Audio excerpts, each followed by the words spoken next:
سلامونه ملګرو، جوړ تکړه په دې هیله چې روغ وئ او کارونه مو سم روان وي. نن له دوو دوستانو سره د بلجیم په انټویرپن کې و داسې مسلو غږیږو چې دوی ورسره له پخوا آشنا دي، خو د نورو نوو راغلو افغانانو دپاره کیدای شي نوې خبرې وي. نو راځئ چې د دوی تجربونه خبر شو او غواړم چې یوازې سنګر او عابد، خو پوره نوم به دوی خپله راته ووایي، ځکه غواړم چې د دوی د خولې واورم چې بیا دعوا ونه کړي زموږ نوم دې څنګه ویلی دی، چې دوی اعتراف وکړي. نو پوره نوم دې راته ووایه او څو کاله کېږي چې دلته یې؟ سلامونه تاسو ته تنی صاحب او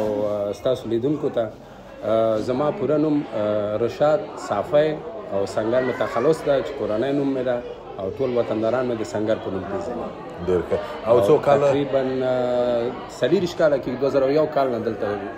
ښه 40 کاله. او تاسې؟ ما نوم عابد ده او یخیل عابد یخیل یم، بلجیم کې تقریبا 40 کاله یم. همدومره وختي وشو. او ته خو اوس نو خپل کاروبار هم لرې، طبیعي ده که نه؟ څنګه د بهیر پیل شو په اول کې چې راغلې؟ داسې تصور دې کاوه چې وخت به تر دې حده پورې رسېږي؟ نه، دا تصور خو موږ نه و کړی چې دې حد ته رسېږو، ځکه چې اول زه راغلم دلته نو ما ویلې زه به 1 کال 2 کاله به تېر کړم، بېرته به زه خپل ملک ته ستون شم که نه. نو هغه حالت ایجاب نه کړه چې موږ بېرته لاړ شو خپل ملک ته، همدلته پاتې شو. ډېر سخت کارونه سختي هم تېرې کړې، هغه هم تېرې کړې، دغه مرحلې ته رسېدلي. دا د سختیو خبره چې هوریاخیل صاحب وکړه، تاسو څه سختۍ تېرې کړې؟ اول مو څنګه و ژوند مو چې اول دلته پیل که څه ډول؟ تنی صاحب زه چې اول راغلم 2001 کال کې، متاسفانه ما تقریبا 6 کاله اسناد نه درلودل دلته. ما 6 کاله داسې مسافري تېره کړې ده چې اسناد نه وو او کار به مې کوو، اجازه د کار هم داسې وخت چې د هغه هم نه وه، خو په ډېر مشکلاتو ما خپل ژوند پیل مې په دلته په اروپا کې ډېر په مشکلاتو کړی. نو څنګه د څه شي نه دې پیل وکړو؟ ما اول یو ځای کې کار کوم یو چا سره، د لباس فروشي وه، هغې ته مې کار کوم. بیا همغه نه مې چون تجربه مې پکې پیدا کړه، بیا تقریبا نو د 2009 کال نه را په دې خوا مې خپل د همدا د لباس کار د تکستیل کاروبار. او څومره سخته وه هوریاخیل صاحب تا ته د ژبې؟ ځکه زه چې خبرېږم وایي د دې ملک ژبه هالنډي ژبه سخته ده. هالنډي ژبه یې سخته ده، نو اوس هم ته سخته ده. موږ دغه تقریبا 40-45 کاله شو په مکمله ژبه موږ تسلط نه لرو. نو بیا ښه دي دوی انګلیسي خبرې کوي، هالنډي ژبې چې دي انګلیسي پوهېږي، تقریبا 90% انګلیسي خبرې کوي. او څنګه د افغانان چې تاسو یې ګورئ، مثلا ستاسو تجربه خو طبیعي ده له نورو نه زیاته ده، څنګه د ټولنه کې ورګډېږي دوی هغه د هغه سلسله چې دوی ورته مثلا انټیګریشن وایي په انګریزي کې؟ دلته انټیګریشن صنفونه هم شته دي. دلته اطلس په نام باندې یو پروګرام دوی هغه کړی دی چې د ژبې تر څنګ دوی انټیګریشن هغه کړی دی. دا باید ده چې باید لاړ شي. 40 ورځې درس ده، نو 40 ورځې باید ته انټیګریشن وکړې. څه شی مثلا هلته څه شی ورښیي؟ دلته دا قانون درښیي چې ته څه رقم باید دلته رفتار وکړې، خلکو سره څنګه هغه وکړې، د سړک باندې څنګه تېر شي، د اشارې څنګه هغه کړي، دا اشغال څنګه هغه کړي، دا ټول درښیي چې زموږ د تاریخي ځایونو ته دې بیایي، د تاریخ ته داسې جوړ شوی بلجیم، د بلجیم خپل تاریخ دی، خپل د بلجیم کوم پولیټکس سیاسي ګوندونه دي دا درته معرفي کوي، کوم ښه دي کوم نه دي، کوم تاسو په ګډه ماجرو په ګټه دي کوم نه دي، دا ټول تاسو ته باندې تاسو کوي. او څومره سنګر صاحب خلک افغانان البته دا څه چې دوی ویل او هوریاخیل صاحب ویل که نه چې مثلا د په ټولنه کې د مدغم کېدو یا د ورګډېدو بهیر، څومره افغانان د دې په فکر کې دي او څومره یې عملي کوي؟ متاسفانه تنی صاحب افغانان دوی دوی خپل کار کړی دی اصلا د بلجیم حکومت څنګه چې هوریاخیل صاحب وفرمایل چې دوی ته درسونه شته، صنفونه جوړوي، قانونونه هلته د دې ځای قانون پې باندې څنګه باید پلي کړي په ځان باندې، دا ټول ورته وایي. خو زموږ افغانانو کې خصوصا د آخرو کې چې څوک راغلي وي دوی دغه ته ډېر توجه نه ورکوي، نه یې هغه ژبې کورسونه صحیح وایي، نه یې دغه د قانون درس. دوی داسې فکر کوي چې د قانون درس او هغه ډېر مهمه درس هم ده چې وی نه وایي تا نېشنالټي نه درکوي، که د هغه سرټیفیکیټ ونه لرې نېشنالټي نه درکوي، درته هغه باید ولرې. نو زمونږ افغانانو ته فقط همدغه نوم باندې ځکه چې آخر کې زما کار ورته بند دي نهایت زیات دومره په ځان باندې نه عملي کوي او چې عملي کړي دا ښه ده ځکه په یو جامع کې چې ژوند کوي حتما د هغه جامع هغه ښه شیان باید په ځان باندې عملي کړي که هغه بد پرېږدي نو ښه شیان په ځان باندې عملي کړي. تاسو خپله مخکې راته وویل چې د افغانانو سره سروکار لرئ ځینې خیریه کارونه کوئ جوماتونه لرئ که نه او په دې کې افغانان تمن راځي دا څومره د افغانانو سره د ټولنې ته په ورګډېدو کې مرسته کوي؟ الحمدلله جوماتونه موږ 8 جوماته لرو په بلجیم کې او ټول د همدغه کوشش کې دا مشران چې په خطبو کې حتی د جمعو په خطبو کې همدا یاد کړي چې څنګه تاسو راویښ دلته وکړئ څنګه خپل نوم بد نه کوئ څنګه د افغان نوم وساتئ چون موږ مسلمانان یو بیا افغان یو او په د جامع سره څنګه ځان باید یو ځای کړو او دا ورته په جوماتونو کې مو خو بعضې دي الحمدلله ورته غوږ هم نیسي داسې هم نه ده چې ټول ډېر یو کمه کتله ده ډېر فیصدي به هم کمه وي چې بیخي غوږ نه نیسي د چا خبرې ته هم نوي ځوانان د افغانانو د ټولنې سره د عادت کېدو یا د ورګډېدو یا د دوی د کاروبار خبره چې موږ کوو تاسو طبعا په داسې ځای کې چې دلته دا ټوله کوڅه د افغانانو په نوم یادېږي د افغانانو دوکانونه دي کاروبارونه دي څومره افغانان په خپل لاس حلالې پیسې ګټي څومره په دې برخه کې پرمختګ شوی دی؟ زما فکر باندې چې کوم افغانان دي لکه الحمدلله ټول حلال رزق پسې ګرځي ټول حلال رزق کوي خو خپل کاروبار چې څومره دلته خپل شخصي کاروبارونه لري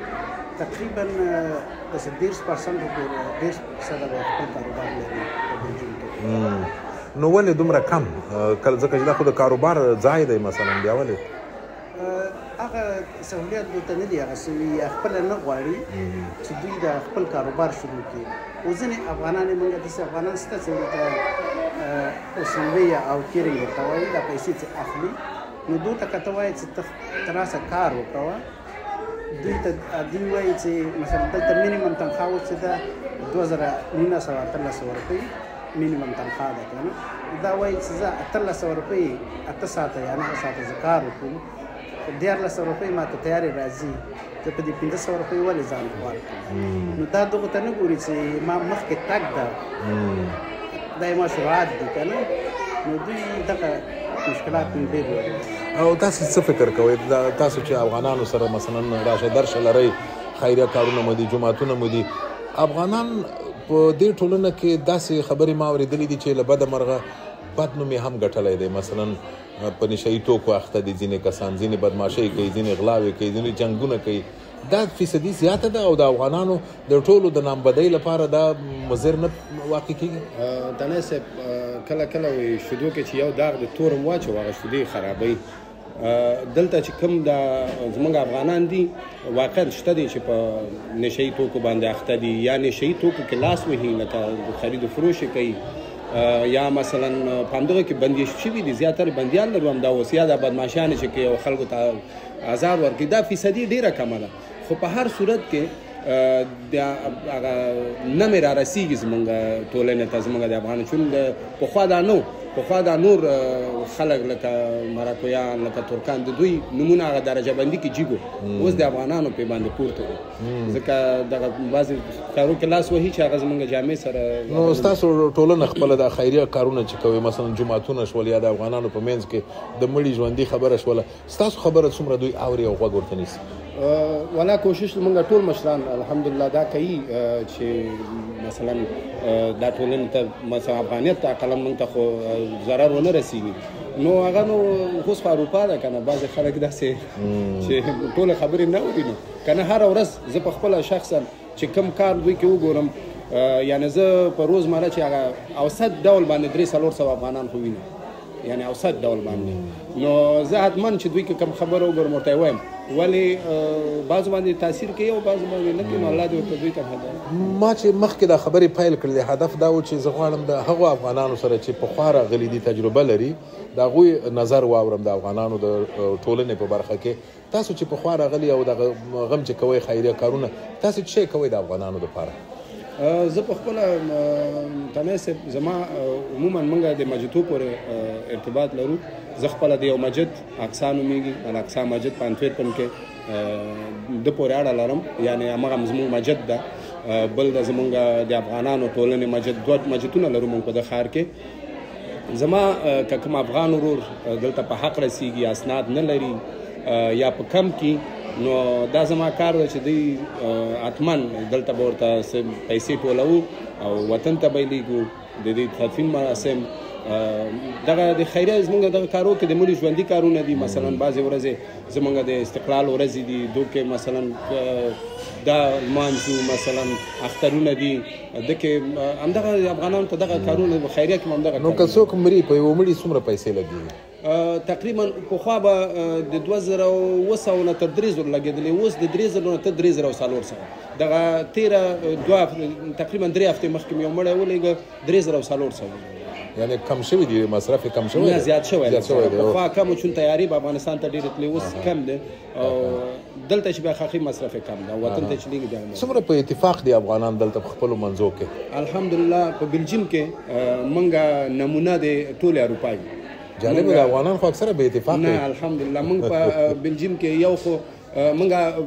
زه یو نمونه دا وایم چې موږ 7 مجه ته 8 مجه ته موږ یو واتساپ ګروپ لرو احیانا که کوم خبره کیږي موږ یو واتساپ ګروپ ته اچو او دغه ټول جماعتونه په یو आवाज باندې هم د مړي دپاره هم د ژوندي دپاره چې همدا کې ښه مثال د هرات زلزله وه په ټولو جوماتونو م غږ وکړو ماشاءالله تقریبا د 2-3 زره یورو په جوماتونو کې ټولې شپې موږ ویوړلې په هغه کې مصرف کړلې په هرات کې یا مثلا همداسې د بغلان پیښه وه همدغه جوماتونه وې تقریبا 8,800 یورو دا په بغلان کې لاړل خلکو ته وویشل شو نو دا د جوماتونو دا د یووالي یو خبره ده د افغانانو په منځ کې الحمدلله دا یووالي او یاخیل صاحب تاسې راته ووایه دا د افغانانو د کاروبار په برخه کې دوی څومره متحد دي ځکه اکثره وخت کې یو ډول ناسمې سیالۍ روانې مثلا تا دکان خلاص که زه چې خلاصوم په تا بد لګېږي چې ته ولې زما په څنګ کې دکان خلاصوې دا مسله څومره رواج لري دا خو 99% او موږ د افغانانو کې دا وینه کې موږ که نه پوهېږم دا څنګه لکه دلته داسې دوکانونه شته دي چې یو شی راوړي مثلا 1 روپۍ هغه په 1 روپۍ نرخ ایښی دا 1 روپۍ خرڅ کړی دا بل دوکاندار چې وګوري دا په 1 روپۍ ده هغه ځي په 80 سنټه یې لګي لکه د تاوان کوي پکې خو هغه خپل هغه نه پري رقابت نه پري باید موږ سالم رقابت ولرو نو دا سته ده او خپل افغانان چې دلته دي که نه دا ستاسو یوه ټولنه غوندې ده که نه دلته راځي حتما تاسو د نورو ځایونو نه هم راځي په خپله دلته داخل کې هم افغانان دي دوی په خپلو منځو کې دغه نیت یې څنګه دی د یو بل سره عموما افغانانو نیت خو یو بل ته ډېر ښه ده داسې هغه هېڅ موږ نه دي لیدلي چې راځي موږ چېرته ناست یو کومه غونډه کې هغه کې نو الحمدلله په یو غږ باندې نه داسې یو لکه صافي صاحب چې خبره وکړي په همغه یو خبره باندې ټول ولاړ دي نو څه هغه نه لري سنګر صاحب دا د افغانانو د هغه خبره ما چې مخکې درته وکړه که نه دا د راتګ لارې خو اوس ډېرې سختې دي تاسو ته معلومه ده که نه چې داسې نه چې دا خلک فکر وکړي چې موږ ګواکې دا خوږې خبرې کوو د دې معنا دا ده چې راشئ دلته دا وطن ګل و ګلزار دی ځکه ما ته معلومیږي موږ خو په همدې سره سر و کار لرو د افغانانو سره خبرې کوو افغانان په داسې سختو لارو را روان وي چې غرقېږي خراب شي فکر کوئ دا حکومت د دې دپاره څومره امکانات برابروي یا په دې فکر کې شوي دي چې رسمي راوغواړي افغانان د رسمي هغه باندې خو په بلجیم کې دا شی ډېر کم دی یو هغه خلک چې ناتو سره یا د بلجیمیانو سره یې کار کړی وه هغه پروسه یې همغه اوله کې وه نو اوس د اخر کې خو ما هم نه ده اورېدلی خو افغانانو ته دا مسج ورکومه چې په دا لارو او په دا مشکلاتو چې راځي چې رانیسي خلک او دلته هم زمونږ همدا اوس داسې افغانان ورونه دي زه تېر 2 میاشتې مخکې ورغلی وم د پلونو لاندې ژوند کوي په بروکسل د اروپا پایتخت کې چې دا ډېره شرماوره خبره ده ما په خپله د دوی د هغو ته م ویلي دي د دوی د پارلمان غړو ته مې ویلي دي یو څو کس سره ناست ما ورته چې دا شرماوره خبره ده چې د اروپا په مرکز کې د یو کس په سړک باندې ویلي شوی هغه افغانان دي بغیر د افغانان نه بل هېڅ طایفه نشته افغانان دي په سرکو ملاس دي جای ورته نه ورکوي نو دا خپله سختیانې دي چې سړی په دا یخ وګوره د دې دلیل څه دی ول دا شرایط ځکه یو وخت کې بلجیم ډېر ښه شرایط لرل بیا سخت شول بیا آسان شول دا په چیش پورې شرایط یې ښه دي چې اسناد ولري هغه قوي اسناد چې تا یو دوی سره کار کوي نو هغه کسان خو ټول نه دي نو چې ټول افغانستان دوی سره به کار کړی که نه یو اسناد به ولري هغه خلکو ته اوس هم شرایط ښه دي یعنې په ټول اروپا کې نه شته نه بلجیم کې ولې نو ټول خو هغه اسناد نه لري بیا دغسې په داسې سرنوشت باندې اخته کېږي چې په سړکو پراته زه ډېر زیاتره ورځم د خپل مسافرونو ته همغه چې تاسو مخکې ویل چې څه کوي دا مسافرونه چې په سړکو پاتې حتما ورځو پوښتنه یې کوو مثلا یا کوم مریض وي د هغه پوښتنه کوو خو حالت ډېر خراب دي داسې حالت نه دی چې سړی باید یعنې که زه اوس فعلا په افغانستان کې ما په ژوند کې زه نه وای ښه کړی چې دا حالت ته راسي او تاسو فکر کوئ د ښه والي لپاره څه کیدای شي آخري خبره تاسو راته وکړئ افغانان څه وکړي چې ښه نوم وګټي او څه وکړي چې په دې وطن کې په اصطلاح ورګډ شي او د ژوند د ښه کېدو دپاره نور څه ګامونه واخلي ښه کېدو لپاره باید موږ خپل تعلیم وکړو اول موږ ته تعلیم ضرور دی د ژبه ډېره ضرور ده باید ژبه موږ هغه کړو بیا تعلیم ته مخکې شو موږ ډېر هغه دي افغانان دي چې راشي په کار باندې شروع کړي اول ما نه شروع که نه په کار باندې شروع کړي هغه ژبې ته موږ هغه نه ورکړو اهمیت نه ورکړو ځکه په هرې معاشره کې چې ته ګډېږې باید ژبه ډېره مهمه ده باید اول موږ ژبه زده کړو بیا کار بیا خپل کاروبار ته ووځو نو دا یې موږ کامیابي لرو مننه نو مجلس مو د همدې ځای باندې پای ته رسوو ملګرو بیا به دوام ورکوو په نورو ځایو کې مسافر افغانان به ګورو حال به یې اخلو د دوی د پرمختګ لپاره به دعا کوو او مهمه خبره دا ده چې یو ودان او ارام افغانستان دی ولرو چې هلته په ګډه کار وکړو مجلسونه وکړو او خوندونه واخلو روغ اوسئ